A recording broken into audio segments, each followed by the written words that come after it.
Hey everyone, it's Ryan again from the Rural Lonely.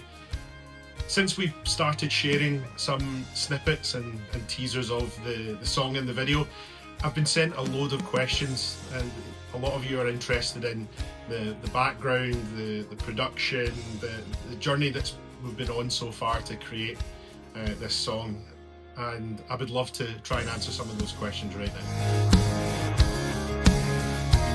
So I would describe the style of music as modern country, but definitely not completely Americanized country. You'll definitely hear some Celtic and Scottish folk influences there with the chord progressions that's used, and that's by design. I wanted it to feel Scottish, something that we could relate to, but I wanted to avoid some of the cliches, so you won't hear bagpipes or marching drums.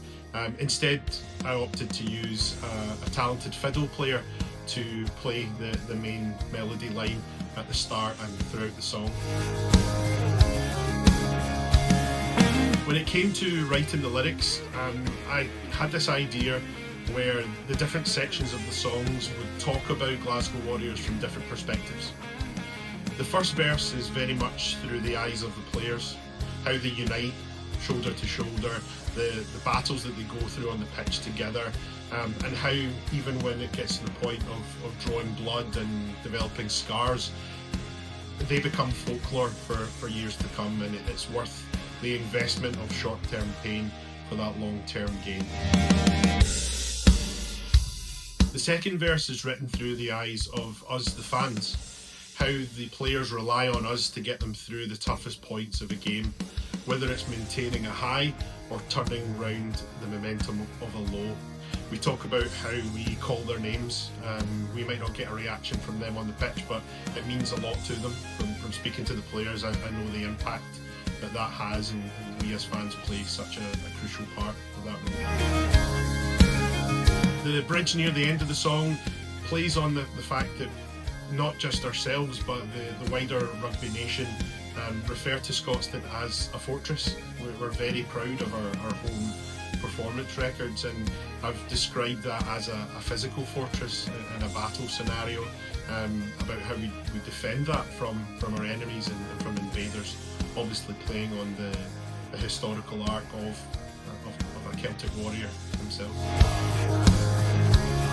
I also tried to weave in some of the key phrases and mottos that we're all very familiar with within Glasgow and Scottish rugby. So you'll notice the phrase "as one" is used in a few lyrics, but most crucially I wanted to find a home for the motto "whatever it takes."